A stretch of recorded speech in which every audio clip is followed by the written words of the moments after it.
Breaking news తూర్పు గోదావరి జిల్లా నల్లజర్లలో tension వాతావరణం చోటు చేసుకుంది. హోంమంత్రి తానేటి వనిత ప్రచారంలో ఘర్షణ చోటు చేసుకుంది.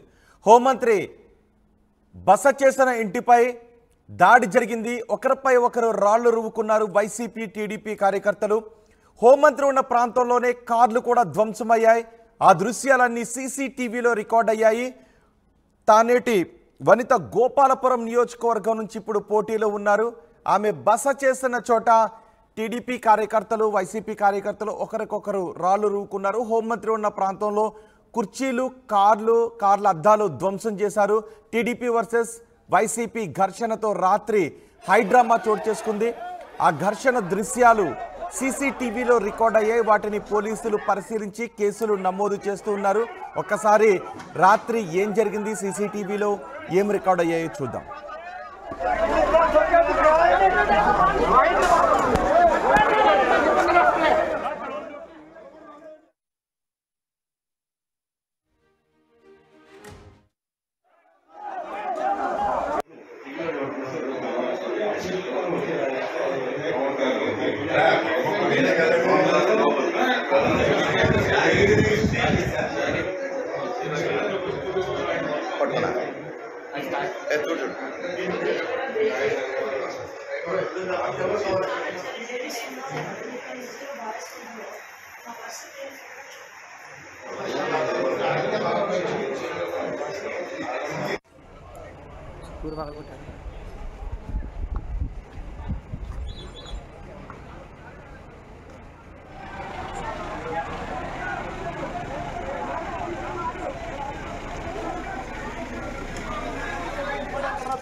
తూర్పు గోదావరి జిల్లా నల్లజర్లలో నిన్న రాత్రి టెన్షన్ వాతావరణం చోటు చేసుకుంది. హోంమంత్రి తానేటి వనిత ప్రచారంలో ఘర్షణ చోటు చేసుకుంది.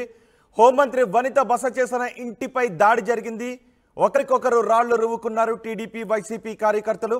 హోంమంత్రి ఉన్న ప్రాంతంలో కార్లు ధ్వంసమయ్యాయి. ఆ దృశ్యాలన్నీ సీసీటీవీలో కూడా రికార్డ్ అయ్యాయి. ఒక గదిలోకి కొంతమంది వెళ్ళిపోతే ఆ గది తలుపులను పగలగొట్టడానికి కూడా ప్రయత్నం చేశారు. కుర్చీలను ఒకరిపై ఒకరు విసురుకున్నారు. కర్రలు రాళ్లతో దాడి చేసుకున్నారు. హోంమంత్రి ఉన్న ప్రాంతంలో కార్లు ధ్వంసం చేశారు. సీసీటీవీలో ఆ దృశ్యాలన్నీ రికార్డ్ అయ్యాయి. టీడీపీ వర్సెస్ వైసీపీ ఘర్షణతో రాత్రంతా హైడ్రామా చోటు చేసుకుంది. తానేటి వనిత గోపాలపురం నియోజకవర్గం నుంచి ఈసారి ఆమె పోటీలో ఉన్నారు. ప్రచారంలో ఉండగా ఈ ఘర్షణ చోటు చేసుకున్నట్టుగా తెలుస్తోంది. ఈ ఘర్షణపై తానేటి వనిత మాట్లాడారు. ఆమె ఏం మాట్లాడారు ఒకసారి చూద్దాం.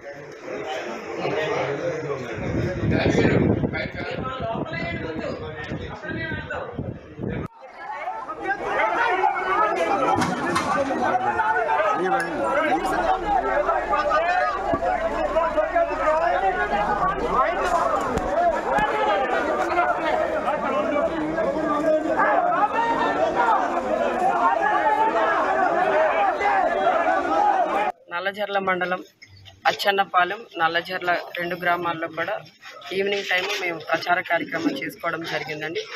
ఈ ప్రచార కార్యక్రమం 10 కల్లా మేము క్లోజ్ చేసి నల్లజర్లలో మా లీడర్ సుబ్రహ్మణ్యం గారి ఇంటికి వచ్చి మేమంతా కూడా మా నాయకులు కార్యకర్తలు అందరం కూడా ఇక్కడ డిన్నర్ చేస్తున్నాం. డిన్నర్ చేస్తున్న సమయంలో కొంతమంది తెలుగుదేశం పార్టీ నాయకులు రాళ్లతో దాడి చేయడం జరిగింది. అటువైపు రోడ్డు మీద నుండి వెళ్తూ రాళ్లు విసరడం జరిగింది. మన వాళ్ళందరూ కూడా అదంటే వాళ్ళు అరుచుకుంటూ తిట్టుకుంటూ వెళ్తున్నారు. వాళ్ళు వచ్చి చెప్పడం జరిగింది నాకు. అంటే ఈరోజు ప్రోగ్రామ్ చెప్పాలంటే ప్రచార కార్యక్రమం చాలా బాగా జరిగింది. అందరూ కూడా చాలా ఉత్సాహంగా పాల్గొనడం జరిగింది. ఈ కార్యక్రమాన్ని చూసి వాళ్ళు తట్టుకోలేక కడుపు మంటతో ఏవో అట్లా చేసి ఉంటారులే పిచ్చి పనులు అని చెప్పి సమర్థించుకున్నాం. పెద్దగా పట్టించుకోలేదు. కొద్దిసేపటికి మళ్ళీ మొత్తం ఒక 30 నుండి 50 మంది వరకు అందరూ ఒకేసారి మూకమ్మడిగా వచ్చేసి ఇక్కడ సుబ్రహ్మణ్యం గారి ఇంటికి నేను ఇక్కడే ఉన్నాను. నాయకులు కొంతమంది ఇక్కడే ఉన్నారు. కొంతమంది భోజనం చేసి కొంతమంది వెళ్ళిపోవడం జరిగింది. వచ్చిన వాళ్ళు కుర్చీలు వేసరడం, ఆ బయట బైకులు పగలగొట్టడం, డీజే పగలగొట్టడం, సుబ్రహ్మణ్యం గారి కార్ను కూడా బాగా పచ్చడి కింద పగలగొట్టేసి ఈ రోజున అంటే ఆఫీస్లో నేను ఇక్కడ ఉన్నాను అనుకుని లోపల వెళ్ళి మొత్తం అసలు ఎంత దారుణంగా అంటే సీసీ ఫుటేజ్ చూస్తే మీకు అర్థమవుతుంది. అంత దారుణంగా దాడి చేయడం జరిగింది. అంటే ఈ రోజున ఇక్కడ మేము ఏదైతే ఎన్నికల ప్రచార నిమిత్తం ఇక్కడ ప్రచారం చేసుకున్నామో ఈ మండలంలో ఈ గ్రామంలో సక్సెస్ అవడం అనేది వాళ్ళు తట్టుకోలేకపోతున్నారు. ఈ రోజున మేము ప్రచార కార్యక్రమంలో ముందుండడం, ప్రజలందరూ కూడా మమ్మల్ని ఆదరించడం, ప్రజల వైపు నుండి మాకు అంటే విన్నింగ్కి మేము దగ్గరగా వెళ్తున్నామన్న విషయాన్ని వాళ్ళు తట్టుకోలేక, వాళ్ళు విన్నింగ్కి దూరం అవుతున్నారన్న విషయాన్ని తట్టుకోలేక ఈ రోజున కడుపు మంటతో ఇక్కడ వచ్చి దాడి చేశారు. అసలు ఇక్కడ వాళ్ళు దాడి చేయడానికి సుబ్రహ్మణ్యం గారికి కానీ నాకు కానీ ఎటువంటి గొడవలు జరగలేదు వాళ్ళతో. అలాంటప్పుడు ఎలా వచ్చి ఇక్కడ దాడి చేస్తారు? అంటే ఇక్కడ ఒక దళిత మహిళగా ఉన్న నన్ను, ఇక్కడ అభ్యర్థిగా ఉన్న నన్ను ఈ విధంగా కించపరిచే విధంగా, అవమానపరిచే విధంగా, అంటే ఈ విధంగా దాడి చేసేసి రౌడీయిజం చేసేసి వాళ్ళు ఏదో ఇక్కడ రాజకీయం చేస్తూ గెలవాలనుకోవడం అనేది ఎంతవరకు కరెక్ట్? ఈ రోజున సీనియర్ సిటిజన్స్ ఉన్న ఇద్దరిని కొట్టడం జరిగింది. ఒక అబ్బాయికి అయితే ఇక్కడ తల పగిలి సూచర్స్ కూడా పడ్డాయి. ఒక లీడర్కి అయితే ఇదంతా దెబ్బ తగిలి చెయ్యి వాచిపోయి, అంటే అది కూడా ఆల్రెడీ ఫ్రాక్చర్ అయి ఉంటుంది, స్వెల్లింగ్ వచ్చింది. ఇలా అంటే ఎందుకు ఇంత రగిలిపోతున్నారు వీళ్ళు కడుపు మంటతో?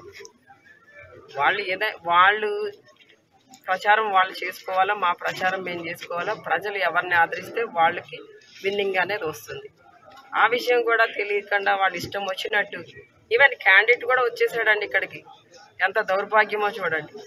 ఏదో తన వెనకున్న కార్యకర్తలు ఏదో తట్టుకోలేక వచ్చారంటే కాస్త ఏదో అర్థం ఉంటుంది.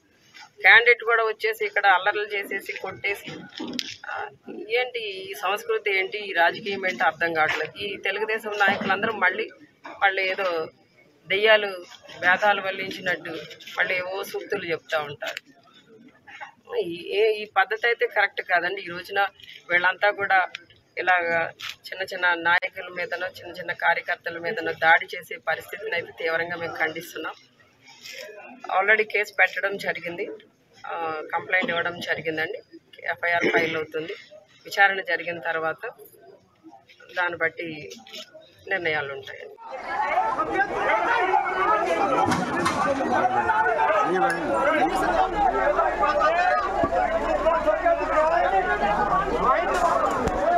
ప్రచారంలో ఉన్న తమపై టీడీపీ కార్యకర్తలు నాయకులు దాడి చేశారు అని తానేటి వనిత చెబుతూ ఉన్నారు.